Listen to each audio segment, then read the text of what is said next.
And now from the Coastal Empire and Low Country studios of WJCL News. WJCL News at 5, working for you.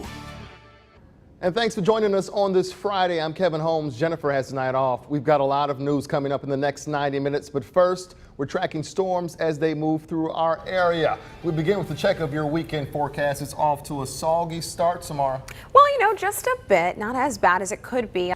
Beaufort County school leaders insist students will be safe next week despite growing Ebola concerns. Today, district leaders answered questions after some of their teachers traveled to West Africa. WJCL's Nick Notario talked with school leaders who say none of their teachers have the virus. Nick, a lot of parents concerned. Oh, they should be. We learned today the district now working with the state. School, of course, starts Monday, Kevin, for these kids. All right, Nick Notario in the studio. Thank you, sir. You're welcome. And in an hour, we will check back in with Nick and hear from the superintendent about the situation.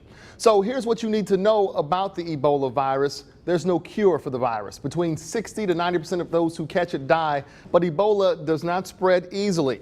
To get it, you have to come into direct contact with a sick person's bodily fluids. The incubation period for someone who's been exposed is somewhere between 2 and 21 days. Right now, there is an experimental treatment being used to fight the virus. It was previously only used on monkeys. Dr. Kent Brantley was the first human to receive the vaccine at Emory in Atlanta. The drug is called ZMapp, and doctors say Brantley's recovery is miraculous. Within hours of his vaccination, Brantley's condition took a dramatic turn for the better. Health officials say this is the worst Ebola outbreak since the virus was discovered in 1976. To Effingham County now, where a convicted felon has been indicted on attempted murder charges for a shooting at 2 deputies in June. Eric Harrison was arrested shortly after deputies responded to a domestic disturbance on Raccoon Drive.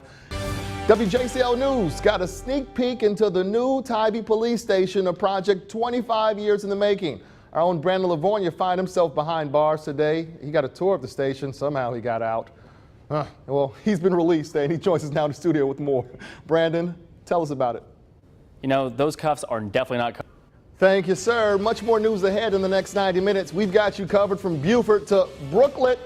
Peanuts. Get your peanuts. After the break, we're shelling out details on this year's Peanut Festival. Ready? But first, it's the Ice Cold Challenge that's heating up the internet, and all for a good cause. After the break, does Samara Theodore A scream like a girl, B take it like a champ, or C weasel her way out of this one? The answer and how you can help raise awareness and money is next.